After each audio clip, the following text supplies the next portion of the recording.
ഒരു പാത്രത്തിൽ കുറച്ച് കടലപ്പൊടി, മുളക് പൊടി, അല്പം മഞ്ഞൾപ്പൊടി,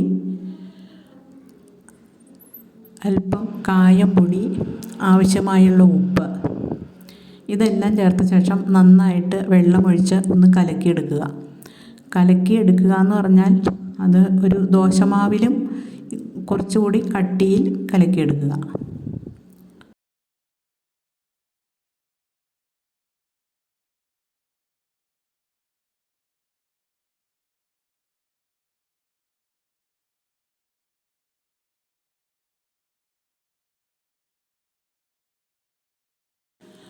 ദോശമാവുണ്ടെങ്കിൽ ഇതിലേക്ക് അല്പം ചേർത്താൽ നന്നായിരിക്കും. ഞങ്ങളുള്ളത് കാരണം അല്പം ചേർത്തിട്ടുണ്ട്, ഇല്ലെങ്കിലും കുഴപ്പമില്ല. അതും കൂടി ചേർത്തിട്ട് നന്നായിട്ട് ഇതുപോലെ കട്ടയൊക്കെ ഉടച്ച് നന്നായി ഒന്ന് കുഴച്ചെടുക്കുക.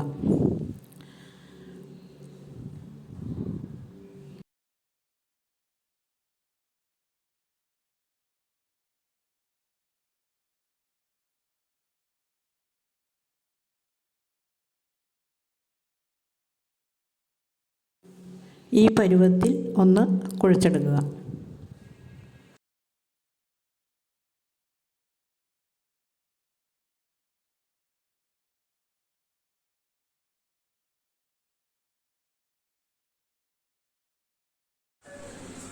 കപ്പക്കിഴങ്ങ് പുഴുങ്ങിയെടുത്തത്.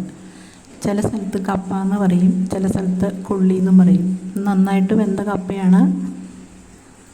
ഇത് നന്നായിട്ടൊന്ന് പൊടിച്ചെടുക്കുക.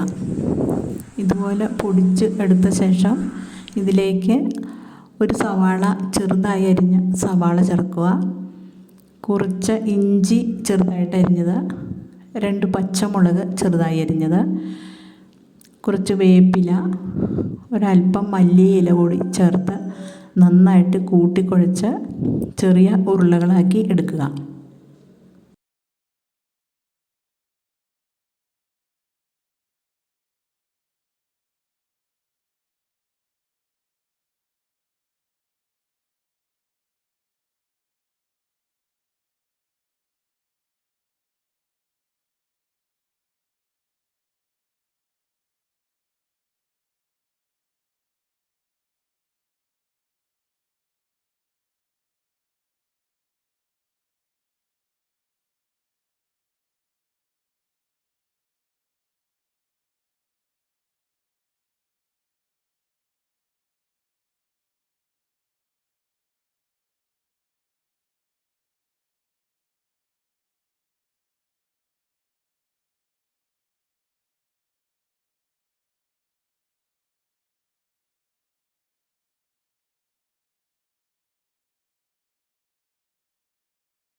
ഉരുട്ടി വച്ചിരിക്കുന്ന കപ്പ ബോണ്ട മാവിലും മുക്കി ഇതുപോലെ പൊരിച്ചെടുക്കുക.